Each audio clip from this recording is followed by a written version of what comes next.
Hello students, welcome to my channel. Today's topic is cubes and cube roots. आज हम cube से related questions discuss करेंगे। तो first है कि क्यूब्स ऑफ नेगेटिव इंटीजर्स। ये जो नेगेटिव इंटीजर्स का क्यूब होता है वो ऑलवेज एक नेगेटिव इंटीजर आएगा। फॉर एग्जांपल हम यहाँ -2 का क्यूब करें तो इसका जो आंसर आएगा वो नेगेटिव नंबर में आएगा। -2 इंटू -2 इंटू -2।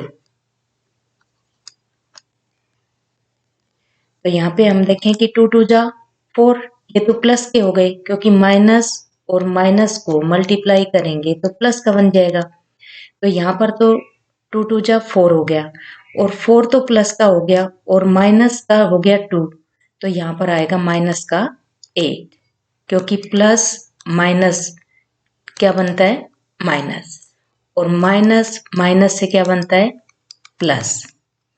तो यहाँ पे नेगेटिव इंटीजर को जब भी हम उसका क्यूब फाइंड आउट करेंगे तो वो हमें नेगेटिव नंबर में मिलेगा। फॉर एग्जांपल यहाँ पर हम -4 ले लेते हैं। -4 का क्यूब करें तो -4 इंटू -4 इंटू -4। तो यहाँ पे किया तो यहाँ पे 16 आ गया, प्लस का आ गया, इंटू करेंगे -4 तो -64 आएगा। यानी कि नेगेटिव इंटीजर का ऑलवेज क्यूब फाइंड आउट करोगे तो नेगेटिव नंबर में आएगा। नेक्स्ट है cube of rational numbers. Rational numbers का जब भी क्यूब करते हैं तो आपको रेशनल नंबर्स जब मिलेंगे तो a/b की फॉर्म में मिलेंगे, a/b होल का क्यूब। तो जब हम इस ऐसे टाइप के नंबर्स का करते हैं तो ये होल का क्यूब है, इट मीन्स a का क्यूब अपॉन में b का क्यूब। तो यहाँ पे हम कोई भी एक नंबर लें कि 2/5 ले लेते हैं। 2/5 एक रेशनल नंबर है, whole raise to the power 3। तो ये whole raise to the power 3 है, इट मीन्स न्यूमरेटर की भी पावर 3 है और अपॉन में 5 डिनोमिनेटर है, इसकी भी पावर 3 है। तो 2 रेज टू द पावर 3 का मतलब है 2 3 टाइम्स मल्टीप्लाई में लिखेंगे, अपॉन में 5 raise to the power 3 means 5 को 3 टाइम्स मल्टीप्लाई में लिखेंगे। 2 2 जा 4 2 जा 8, यानी कि 2 का क्यूब हो गया 8 और 5 का क्यूब हो गया 5 5 जा 25 और 25 5 जा 125। तो ये इसका आंसर आ गया। ए अपन बी की फॉर्म में जब भी होंगे, यानी कि फ्रैक्शन की फॉर्म में जब भी रेशनल नंबर्स होते हैं उनका क्यूब फाइंड आउट करते हैं तो होल का क्यूब होता है तो न्यूमरेटर डिनोमिनेटर दोनों का क्यूब फाइंड आउट करेंगे और उसको अपॉन में लिख देंगे। नेक्स्ट है properties of cube of numbers. First property होती है कि द क्यूब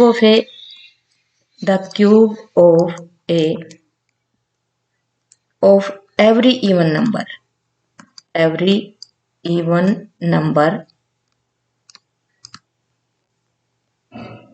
always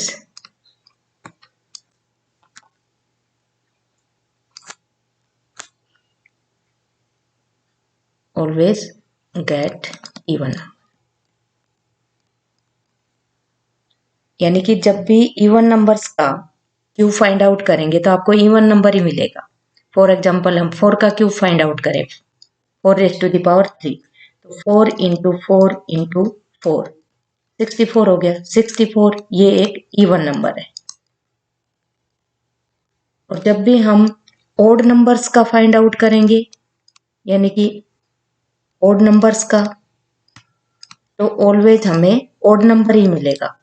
3 का क्यूब फाइंड आउट करें तो 3 इंटू 3 इंटू 3 27, तो 27 इज ए ओड नंबर। तो ये हमेशा ध्यान रखेंगे कि जब भी आप देखेंगे कि इवन नंबर का क्यूब फाइंड आउट कर रहे हैं तो आंसर इवन नंबर में आएगा, ओड नंबर का फाइंड आउट कर रहे हैं तो आंसर ओड नंबर में आएगा। अब क्वेश्चन सोल्व करते हैं। इवेलुएट करना है 21 का क्यूब फाइंड आउट करना है। तो 21 का क्यूब फाइंड आउट करने के लिए हम लिखेंगे 21 raise to the power 3 is equal to, इसका मतलब है 21 को 3 टाइम्स मल्टीप्लाई में लिखेंगे। 21 इंटू 21 इंटू 21। 21 से 21 को मल्टीप्लाई करेंगे तो आएगा 441। अब 441 को 21 से मल्टीप्लाई करेंगे, यानी कि 441 को 21 से मल्टीप्लाई करेंगे तो आंसर आएगा 9261। आप करके देखेंगे तो सेम यही आंसर आएगा। नेक्स्ट क्वेश्चन है क्यूब ऑफ 60 का क्यूब फाइंड आउट करने के लिए आप क्या लिखेंगे आंसर में, यानी कि 60 raise to the power 3 is equal to 60 into 60 into 60। 60 को 60 से मल्टीप्लाई करें तो आएगा 3600। तो 3600 को मल्टीप्लाई करें 60 से तो आएगा 2,16,000। ये आंसर आएगा।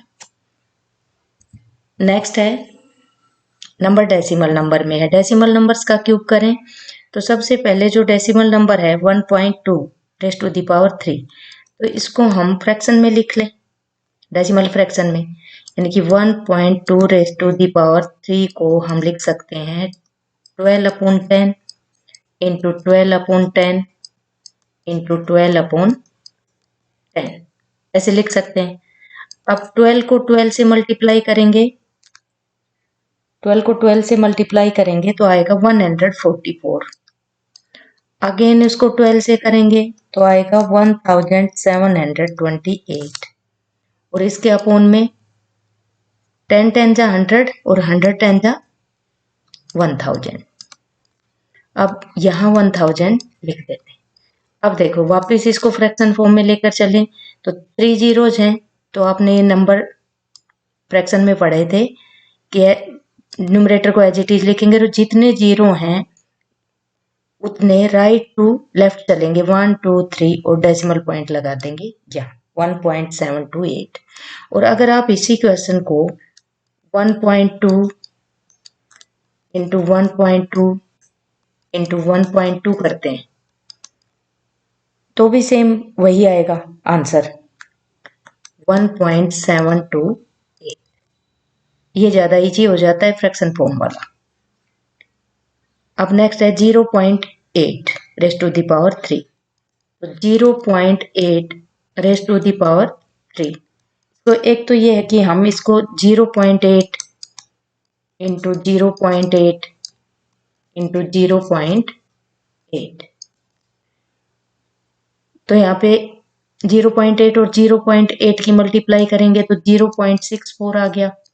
इसको मल्टीप्लाई करेंगे 0.8 से तो आ गया 0.512। अगर हम इसको डेसिमल फ्रैक्शन में कर लें टाइप सेकंड से, देखें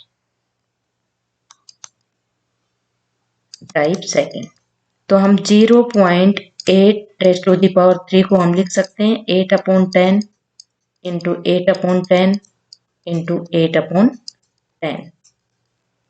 तो यहाँ पे आ गया 8 8 जा 64 और 64 into 8 is equal to 512 upon में 1000। यहाँ भी 1000 लगा दें। अब देखो 3 जीरोज हैं तो यहाँ पे 512 को एज इट इज लिखेंगे, 3 जीरोज हैं तो राइट टू लेफ्ट 3 प्लेस चलेंगे 1 2 3 डेसिमल पॉइंट और 0। ये देखिए सेम आंसर आएगा आपका।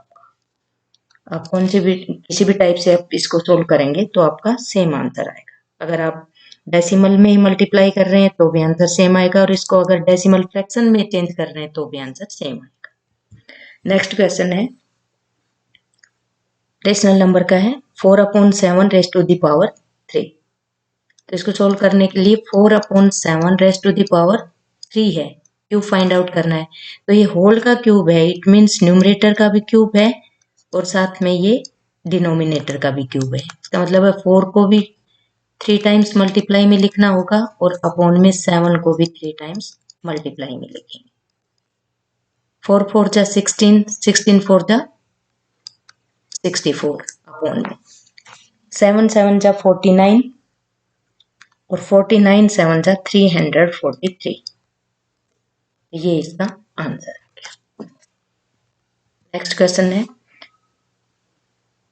मिक्स्ड फ्रैक्शन में दे रखा है, रेशनल नंबर में इसको कन्वर्ट करेंगे तो देखिए 1 3/10 होल का क्यूब है, तो 10 1 जा 10 और 3 13, 13/10 होल का क्यूब। अब ये होल का क्यूब है, इट मीन्स ये न्यूमरेटर का भी क्यूब है, अपॉन में ये डिनोमिनेटर का भी क्यूब है। तो 13 को 3 टाइम्स मल्टीप्लाई में लिखेंगे, अपॉन में 10 को भी 3 टाइम्स मल्टीप्लाई में लिखेंगे।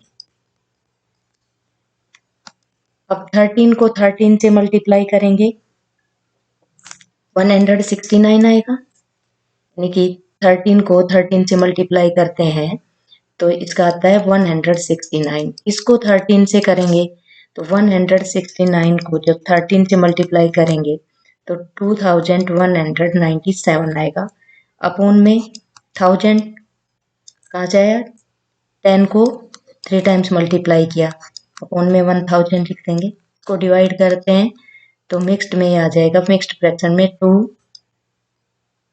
197 अपॉन में 1 ये स्थान। नेक्स्ट क्वेश्चन है, which of the following numbers are perfect cubes? In case of a perfect cube find the number whose cube is the given number. कि पहले तो ये चेक करना है कि ये नंबर परफेक्ट क्यूब है या नहीं है, और फिर वो नंबर फाइंड आउट करना है जिसका ये नंबर परफेक्ट क्यूब है। तो इसको सोल्व करने के लिए सबसे पहले प्राइम फैक्टराइजेशन करेंगे 8000 का। 8000 का प्राइम फैक्टराइजेशन से इसको फाइंड आउट करेंगे तो 2 4 जा 8 0 0, 2 2 जा 4, 2 1 जा 1000 हो गया। अब अगेन 2 से करेंगे 2 5 जा, अगेन 2 से करेंगे 250, अगेन 2 से करेंगे 2 1 जा 2 2 जा 4, 2 5 जा, अब 5 से डिवाइड हो रहा है, 5 2 जा 10, 5 5 जा। अब यहाँ पे देखें कि 8000 के जो प्राइम फैक्टर्स बने वो क्या बने, एक ट्रिपलेट बन गया 2 का, एक और ट्रिपलेट बन गया, और 3 का 5 का भी ट्रिपलेट बन रहा है, यानी कि 2 को 6 टाइम्स लिखेंगे और 5 को भी 3 टाइम्स लिखेंगे। अब देखिए इसके ट्रिपलेट बन रहे हैं, ये 5 है, तो यहाँ पे ये एक परफेक्ट क्यूब है।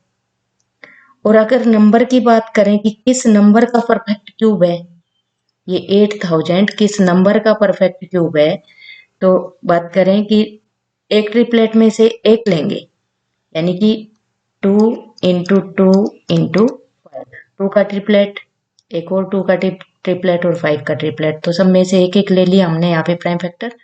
2 2 जा 4, 5 जा 20, तो यानी कि 20 का क्यूब बनता है 8000। तो हम लिख सकते हैं कि 8000 is a perfect cube, perfect cube. Next है 3375। सेम है, जैसे हमने 8000 का किया है ऐसे ही इसको चेक करके देखेंगे। सबसे पहले तो 3375 के प्राइम फैक्टर्स करेंगे, प्राइम फैक्टराइजेशन करेंगे। वंस प्लेस पे 5 है तो ये 5 से डिवाइड हो रहा है, 5 6 जा 30, 5 7 जा 35, 5 5 जा 25, अगेन 5 से हो रहा है डिवाइड, 5 1 जा 5 2, 5 3 जा 15 और 5 5 जा, अगेन 5 से हो रहा है, 5 2 जा 10, 5 7 जा, अब 3 से हो रहा है, 3 9 जा 3 3 जा और 3 1 जा। तो यहाँ पे इसके जो फैक्टर्स हैं वो देखें, ट्रिपलेट बन गए, एक 5 का ट्रिपलेट बन गया, एक 3 का। तो यहाँ लिखेंगे कि प्राइम फैक्टर्स ऑफ 3375, तो 5 into 5 into 5 into 3 into 3 into 3, triplet बन गया, एक 5 का एक 3 का। तो यहाँ पे हम नंबर देखें कि ये नंबर तो एक परफेक्ट क्यूब है, क्योंकि जिस भी नंबर के प्राइम फैक्टर्स के ट्रिपलेट परफेक्ट बनते हैं वही परफेक्ट क्यूब होता है। तो यहाँ कहें कि 3375 is a perfect cube number. और ये किस नंबर का क्यूब है?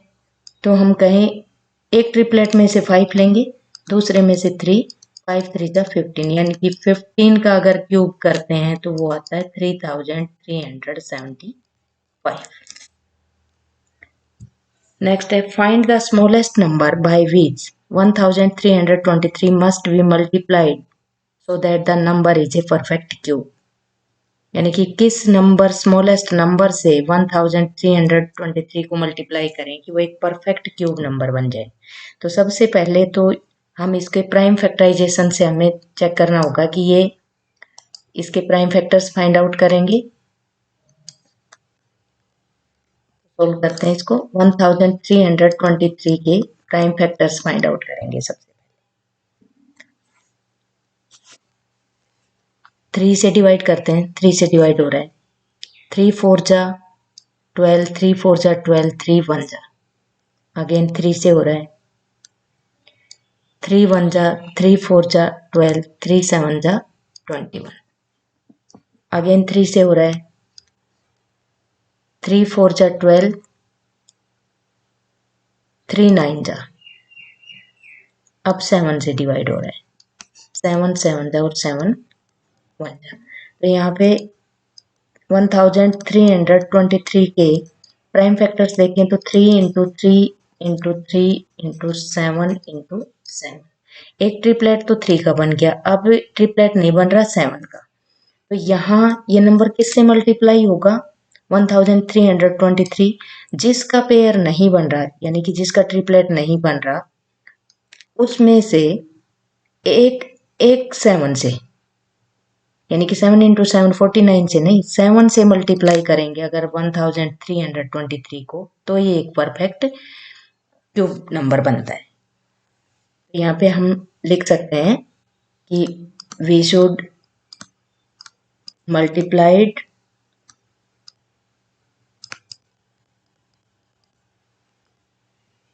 बाय 7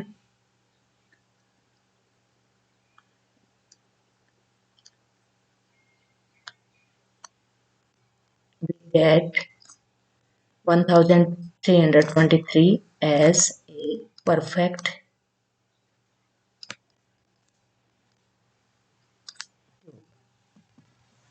यानी कि 1323 को अगर हम 7 से मल्टीप्लाई करते हैं तो आंसर आता है 9261।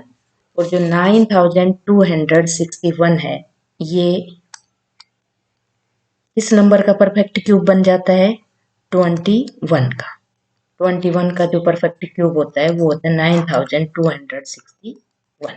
यानी कि इस नंबर को हम अगर 7 से, यानी कि जो स्मॉलेस्ट नंबर यहाँ पे क्या बचा 7 से मल्टीप्लाई करते हैं तो वो एक परफेक्ट क्यूब नंबर बन जाता है। नेक्स्ट है find the smallest number by which 2560 must be multiplied so that the number is a perfect cube.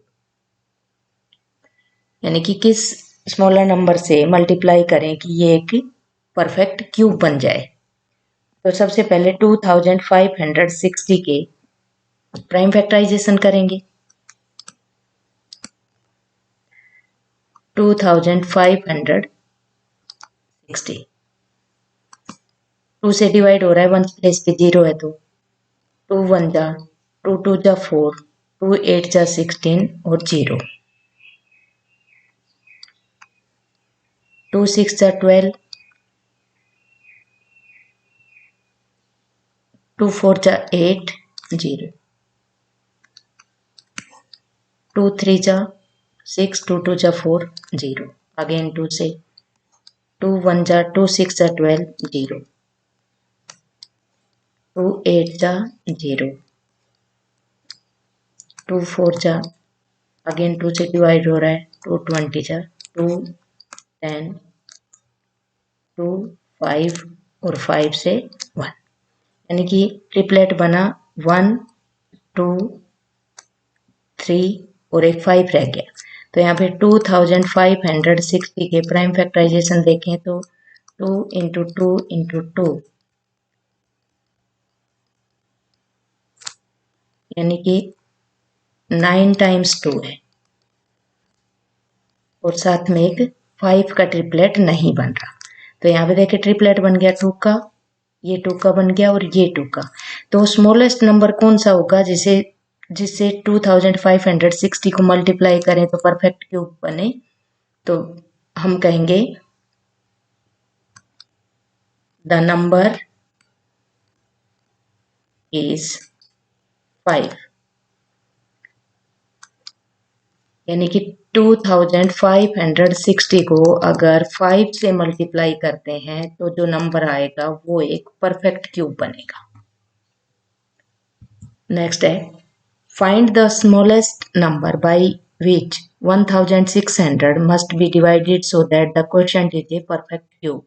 यानी कि वो स्मॉलेस्ट नंबर आपको फाइंड आउट करना है जिससे अगर 1600 को डिवाइड करें तो उसका जो क्वोशिएंट है वो एक परफेक्ट क्यूब नंबर मिले। तो सबसे पहले इसके प्राइम फैक्टराइजेशन करेंगे 1600 का। 2 8 जा, 2 4 जा, 2 2 जा, अगेन 2 से डिवाइड हो रहा है, 2 1 जा, 52 से 25, 5 जा और 5। तो यहाँ देखें कि प्राइम फैक्टर्स 1600 के क्या बने, 6 टाइम्स तो 2 है यहाँ पे,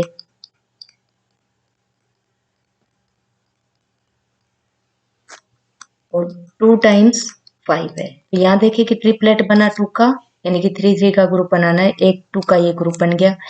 ग्रुप नहीं बना 5 का, 5 2 टाइम्स है, एक टाइम और होता तो फिर ये मल्टीप्लाई यानी कि ये परफेक्ट क्यूब नंबर हो जाता। तो यहाँ पे हम 1600 को किससे डिवाइड करेंगे, 25 से डिवाइड करेंगे यहाँ पे।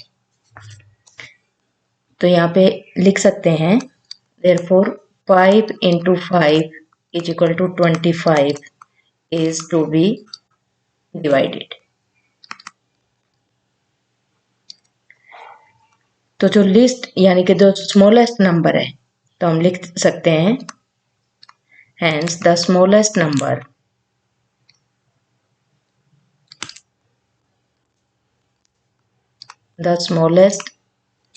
number to be divided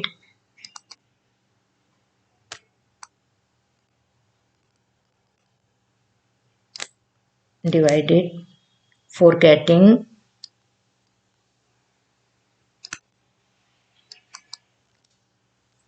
perfect cube is 25। यानी कि 1600 को 25 से डिवाइड करेंगे तो क्वोशिएंट आएगा 64, और 64 एक परफेक्ट क्यूब नंबर है, 4 का क्यूब करें तो 64 होता है। तो इट मीन तो स्मॉलेस्ट नंबर। जब भी डिवाइड वाले क्वेश्चन आते हैं जिसमें क्वोशिएंट परफेक्ट क्यूब नंबर पूछा जाए तो फिर आपके ट्रिपलेट में जितने नंबर बच जाते हैं उसको मल्टीप्लाई करके उसी से डिवाइड करते हैं उसको। और अगर मल्टीप्लाई में पूछा जाता है तो उसमें एक सिंगल से ही करते हैं, जो ट्रिपलेट में एक कम रह जाता है उसी से करते हैं। तो इस तरह से ऐसे टाइप के क्वेश्चन सॉल्व करते हैं।